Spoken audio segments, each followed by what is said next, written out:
যা কিনা এই সৃষ্টির উৎস, আর আপনি জিজ্ঞেস করলেন আমি চাকরি পেতে চাই, আমি বিয়ে করতে চাই। আর কত নির্বোধ হতে পারেন? আপনাকে যদি আবর্জনা দিই, আপনি কি আমাকে সুরভিত সুন্দর কিছু দেবেন?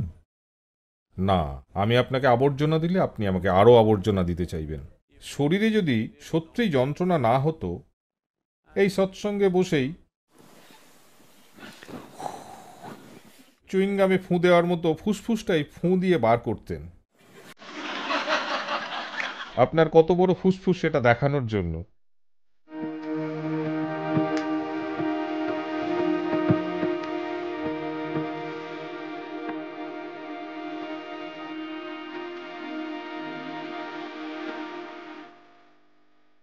ভক্তির অর্থ হল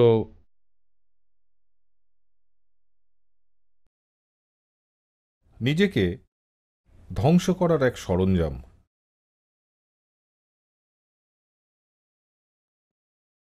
আপনার উদ্দেশ্য,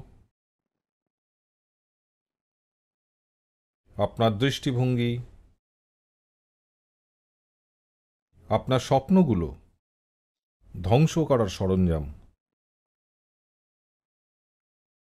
যাতে আপনি অতি ক্ষুদ্র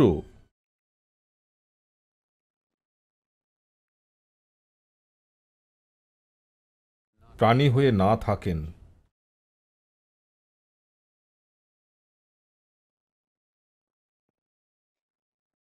যাতে আপনি a nameless little creature in this cosmos, but you become the very hand of the divine. এই মহাবিশ্বে এক নামহীন ছোট্ট প্রাণী হয়ে না থাকেন, বরং যাতে ঈশ্বরের অঙ্গ হয়ে ওঠেন। ভক্তি সেই লেনদেন নয় যা আপনি করেন। ভক্তির নামে খুব বেশি লেনদেনের কারবার হচ্ছে। সওদাগর এবং ভক্ত এরা দুজন ভিন্ন মানুষ। একজনের জায়গা বাজারে, অন্যজনের ঈশ্বরের কাছে। তারা পুরোপুরি দুটো ভিন্ন জগৎ।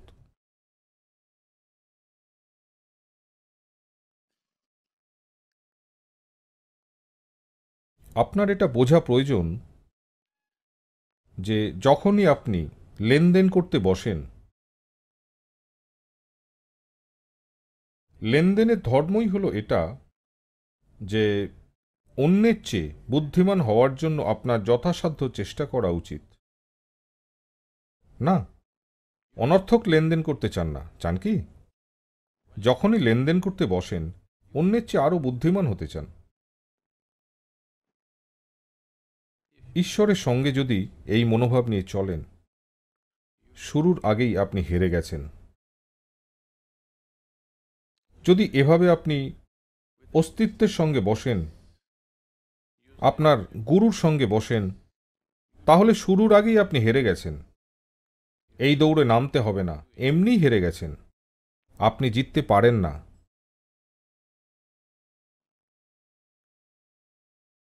কারণ মৌলিক উদ্দেশ্যটাই পরাজিত হয়ে গেছে।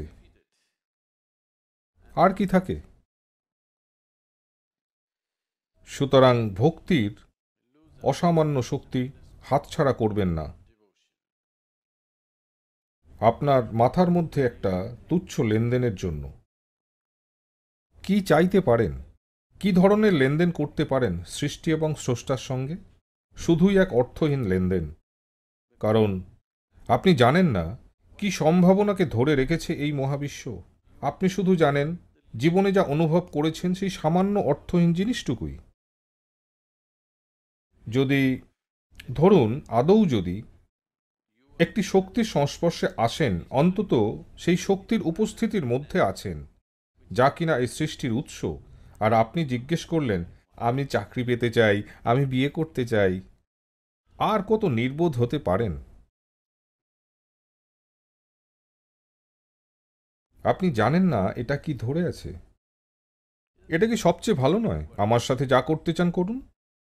হুম? যদি যোগাযোগ হয়ে থাকে, সৃষ্টির উৎসের হাতে ছেড়ে দেওয়াই কি সবচেয়ে ভালো নয় যে আমাকে নিয়ে যা করার করুন? না না, একটা চাকরি পাইয়ে দিন, আসলে আমি চাই মাইনেটা একটু বাড়ুক, একটা প্রমোশন চাই। হে ভগবান, নিজের সঙ্গে এরকম করবেন না। কোনো সময় যদি এমন কিছুর উপস্থিতির মধ্যে আসেন যা আপনার চেয়ে বড় বলে মনে হয়, অন্তত কিছু ক্ষেত্রে, সেটা হলো সেই সময় যখন কোনো লেনদেনের চেষ্টা করবেন না, একেবারে চুপ করে সেখানে থাকুন, শুধু দেখুন কিভাবে গ্রহণ করতে পারেন। তো ওটাই ভক্তি, যে আপনি এটা বোঝেন ঈশ্বরের অঙ্গ হয়ে ওঠা আরও বৃহত্তর সম্ভাবনা কোনো লেনদেন করার চেয়ে, তা সেই লেনদেনটি যত বড়ই হোক না কেন আপনার মনে। লেনদেন আর লেনদেন সব সময় চলছে, সব জায়গায়, জীবন ও মৃত্যুর সঙ্গে লেনদেন হয়েই চলেছে। লেনদেন থেকে ভক্তি, এটা একটা রূপান্তর। এটা এরকম যে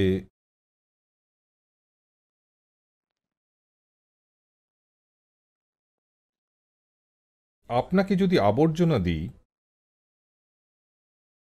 আপনি কি আমাকে সুরভিত সুন্দর কিছু দেবেন?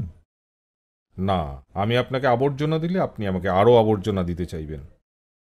দয়া করে দেখুন কিভাবে এই সৃষ্টি কাজ করে। এই গাছটিকে আপনি আবর্জনা দিলে এটা আপনাকে ফুল দেবে, তাই না?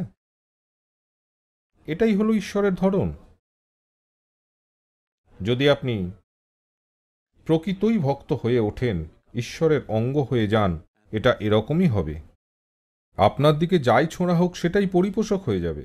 আপনার রাস্তায় যাই আসুক না কেন সেটাই আপনার জন্য সুন্দর, কারণ যাই আসুক না কেন আপনি জানেন কিভাবে এটাকে সুন্দর কিছুকে রূপান্তরিত করতে হয়।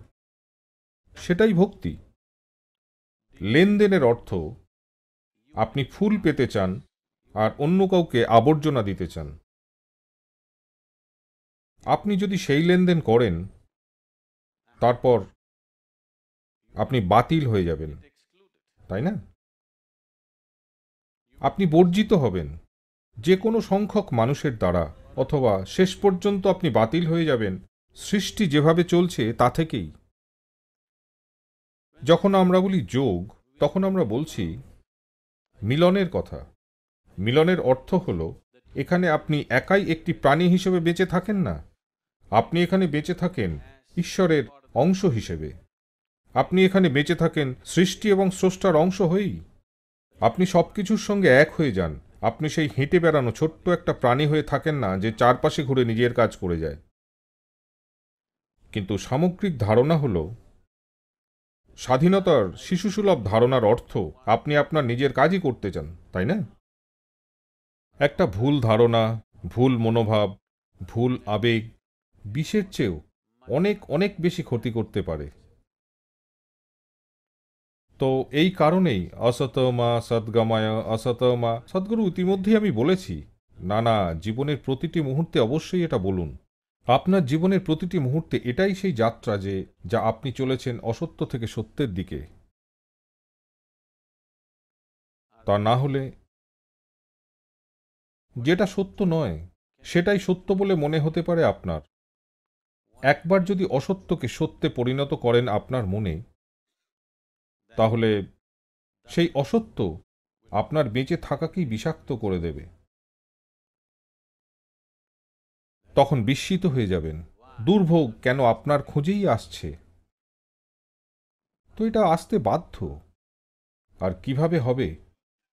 এটা যদি না আসে, তার অর্থ আমার জীবনটাই ব্যর্থ। দুর্ভোগ আসবেই যদি আপনি ভুল জিনিস করেন, তাই না? একজন খুব সতর্ক হয়ে গাছে উঠল।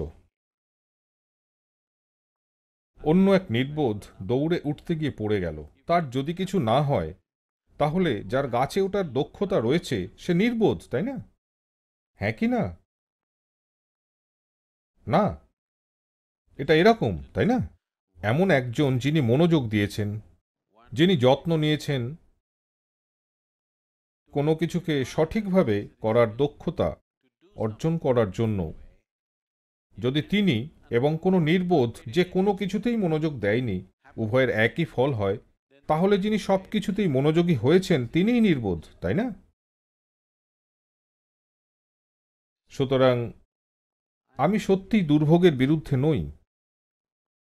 আমি চাই না যাতে আপনি কষ্ট পান, কিন্তু আপনি যদি নির্বোধ হন আর যদি নিজের সঙ্গে নির্বুদ্ধিতা করতে চান, অবশ্যই ভুগবেন, কারণ একমাত্র দুর্ভোগ এলেই অর্থহীন কাজগুলো আপনি বন্ধ করবেন।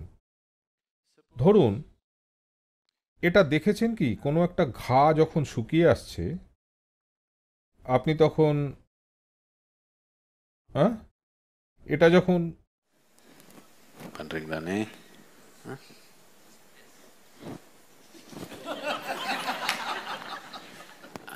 এটা যখন গভীরে যায়, যন্ত্রণা দেয়, তখনই থামেন। ধরুন, এটা যন্ত্রণা না দিলে আপনি অন্ত্রটাই বার করে ফেলবেন।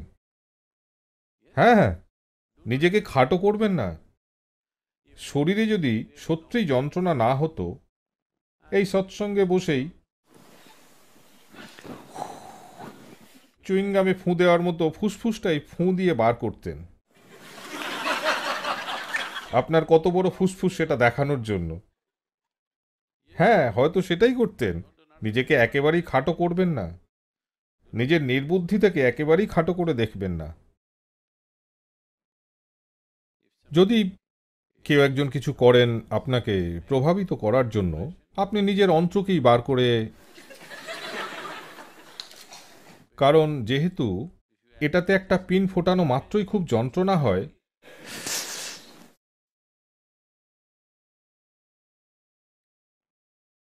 তাই যেখানেই আপনি যন্ত্রণাকে জানেন না, একটা গাছের যন্ত্রণাকে জানেন না, একটা প্রাণীর যন্ত্রণাকে জানেন না, অন্য জিনিসের যন্ত্রণাকে জানেন না বলেই সবকিছুকেই টুকরো টুকরো করে কাটছেন, তাই না?